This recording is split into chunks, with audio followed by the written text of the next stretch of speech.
ಲೋಕಸಭಾ ಚುನಾವಣೆ ಹಿನ್ನೆಲೆ ಕೈ ನಾಯಕರಿಗೆ ಸಲಹೆ ಸೂಚನೆಯನ್ನ ಹೈಕಮಾಂಡ್ನವರು ನೀಡಿದ್ದಾರೆ. ಕೆಪಿಸಿಸಿ ಅಧ್ಯಕ್ಷರು ಮತ್ತು ಸಿಎಂಗೆ ಎಐಸಿಸಿ ಅಧ್ಯಕ್ಷರು ಸಲಹೆ ಕೊಟ್ಟಿದ್ದಾರೆ. ರಾಜ್ಯದತ್ತ ಎಐಸಿಸಿ ಅಧ್ಯಕ್ಷ ಮಲ್ಲಿಕಾರ್ಜುನ್ ಖರ್ಗೆ ಅವರ ಚಿತ್ತ ನೆಟ್ಟಿದೆ. ಲೋಕ ಚುನಾವಣೆ ಹಿನ್ನೆಲೆ ಕಾಂಗ್ರೆಸ್ನಿಂದ ಭರ್ಜರಿ ತಯಾರಿ ಕೂಡ ಆಗ್ತಾ ಇದೆ. 7 ಮಂದಿ ಅಭ್ಯರ್ಥಿಯನ್ನು ಕೂಡ ಅನೌನ್ಸ್ ಮಾಡಿದ್ದಾರೆ. ರಾಜ್ಯದಲ್ಲಿ ಅತಿ ಹೆಚ್ಚು ಸ್ಥಾನ ಗೆಲ್ಲಬೇಕು ಅನ್ನುವಂತಹ ಗುರಿ ಎಐಸಿಸಿಯದ್ದಾಗಿದೆ. ಮತ್ತಷ್ಟು ಅಪ್ಡೇಟ್ಸ್ ನಮ್ಮ ಪೊಲಿಟಿಕಲ್ ಕರೆಸ್ಪಾಂಡೆಂಟ್ ಶಿವಪ್ರಸಾದ್ ನೀಡ್ತಾ ಹೋಗ್ತಾರೆ. ಶಿವಪ್ರಸಾದ್, ಎಐಸಿಸಿ ಅಧ್ಯಕ್ಷರು ಸ್ಪೆಷಲಿ ಕರ್ನಾಟಕವನ್ನ ಅತಿ ಹೆಚ್ಚು ಕಾನ್ಸಂಟ್ರೇಟ್ ಮಾಡ್ತಾ ಇದ್ದಾರೆ. ಸೊ ಏನೆಲ್ಲ ಸಲಹೆ ಕೊಟ್ಟಿದ್ದಾರೆ ರಾಜ್ಯ ನಾಯಕರಿಗೆ ಅಂತ?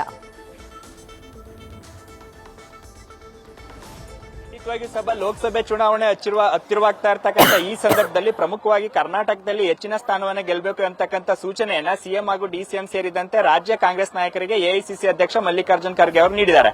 ಪ್ರಮುಖವಾಗಿ ನಿನ್ನೆ ಮೊದಲ ಪಟ್ಟಿ ಬಿಡುಗಡೆಯ ಸಂದರ್ಭದಲ್ಲೂ ಕೂಡ ಏನು 17 ಜನರ ಪಟ್ಟಿಯನ್ನ ಡಿಕೆ ಶಿವಕುಮಾರ್ ಅವರು ತೆಗೆದುಕೊಂಡು ಹೋಗಿದ್ರು. ಈ ಸಂದರ್ಭದಲ್ಲಿ ಖರ್ಗೆ ಅವರು ಹಳದಿ ತೂಗಿ 7 ಮಂದಿಯನ್ನಷ್ಟೇ ಮೊದಲ ಪಟ್ಟಿಯಲ್ಲಿ ರಾಜ್ಯದ ಲೋಕಸಭಾ ಅಭ್ಯರ್ಥಿಗಳ ಪಟ್ಟಿಯನ್ನ ಅನೌನ್ಸ್ ಮಾಡಿದ್ರು. ಪ್ರಮುಖವಾಗಿ ಇತರ ಕ್ಷೇತ್ರಗಳ ಅಭ್ಯರ್ಥಿಯನ್ನ ಆಯ್ಕೆ ಮಾಡತಕ್ಕಂಥ ಸಂದರ್ಭದಲ್ಲಿ ಯಾವುದೇ ಗೊಂದಲಗಳು ಮೂಡಬಾರದು, ಜೊತೆಗೆ ರಾಜ್ಯದಲ್ಲಿ ಇರ್ತಕ್ಕಂಥ ಎಲ್ಲ ನಾಯಕರ ಅಭಿಪ್ರಾಯವನ್ನ ಸಂಗ್ರಹಿಸಿ ಅಭ್ಯರ್ಥಿಗಳನ್ನ ಅಂತಿಮ ಮಾಡಬೇಕು ಅಂತಕ್ಕಂಥ ಸೂಚನೆಯನ್ನು ಕೂಡ ಸಿಎಂ ಹಾಗೂ ಡಿಸಿಎಂ ಅವರಿಗೆ ನೀಡಿದ್ದಾರೆ. ಇನ್ನು ಪ್ರಮುಖವಾಗಿ ಕರ್ನಾಟಕ ತನ್ನ ತವರು ರಾಜ್ಯ ಆಗಿರೋದ್ರಿಂದ ಇಲ್ಲಿ ಹೆಚ್ಚಿನ ಸ್ಥಾನಗಳು ಬರಬೇಕು, ಅದರ ಇಂಪ್ಯಾಕ್ಟ್ ಇತರ ರಾಜ್ಯಗಳಿಗೂ ಕೂಡ ತಲುಪುತ್ತೆ. ಯಾವುದೇ ಕಾರಣಕ್ಕೂ ಕೂಡ ಗೊಂದಲ ಏನಾದ್ರೂ ಉಂಟಾದಂತ ಸಂದರ್ಭದಲ್ಲಿ ಸಹಜವಾಗಿ ಎಐಸಿಸಿ ಅಧ್ಯಕ್ಷರ ತವರು ರಾಜ್ಯದಲ್ಲಿ ಈ ರೀತಿಯ ಗೊಂದಲ ಇದೆ ಅಂತಕ್ಕಂಥ ವಾತಾವರಣ ನಿರ್ಮಾಣ ಆಗುತ್ತೆ ಅಂತಕ್ಕಂಥ ಸೂಚನೆಯನ್ನು ನೀಡಿದ್ದಾರೆ.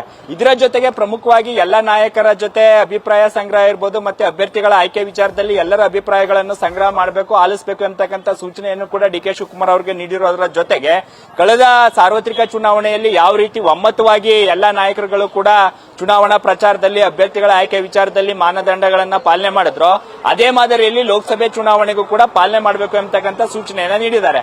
ಹಾಗಾಗಿ ರಾಜ್ಯದಲ್ಲಿ ಅತಿ ಹೆಚ್ಚು ಸ್ಥಾನಗಳನ್ನ ಗೆಲ್ಲೋದ್ರ ಜೊತೆಗೆ ಯಾವುದೇ ಗೊಂದಲಗಳು ಕೂಡ ಮೂಡದಂತೆ ಎಲ್ಲ ನಾಯಕರನ್ನು ವಿಶ್ವಾಸಕ್ಕೆ ತೆಗೆದುಕೊಳ್ಳಿ ಅಂತಕ್ಕಂಥ ಸೂಚನೆಯ ಜೊತೆಗೆ ಸದ್ಯ ಲೋಕಸಭೆ ಚುನಾವಣೆಗೂ ಮತ್ತೆ ರಾಜ್ಯದ ಸಾರ್ವತ್ರಿಕ ಚುನಾವಣೆಗೂ ಕೂಡ ಸಾಕಷ್ಟು ವ್ಯತ್ಯಾಸ ಇರುತ್ತೆ.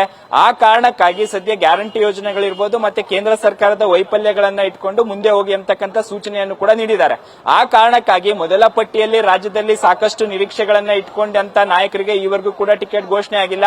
ಆ ಕಾರಣಕ್ಕಾಗಿ ಇತರ ನಾಯಕರನ್ನು ಕೂಡ ಸಂಪರ್ಕ ಮಾಡಿ ಅವರಿಂದ ಅಭಿಪ್ರಾಯಗಳನ್ನ ಕೂಡ ಆಲಿಸೋದ್ರ ಜೊತೆಗೆ ಯಾವುದೇ ಗೊಂದಲಗಳು ಉಂಟಾಗಬಾರದು ಅಂತಕ್ಕಂಥ ಸೂಚನೆಯನ್ನ ಎಐಸಿಸಿ ಅಧ್ಯಕ್ಷರು ಡಿಸಿಎಂ ಮತ್ತೆ ಸಿಎಂ ಸಹಿತ ಹಲವು ರಾಜ್ಯ ನಾಯಕರಿಗೆ ಸೂಚನೆಯನ್ನ ನೀಡಿರ್ತಕ್ಕಂಥದ್ದು. ಸಭಾ, thank you Shivaprasad. News First ನಿರ್ಭೀತಿಯಿಂದ ನಿಮ್ಮ ಪರವಾಗಿ.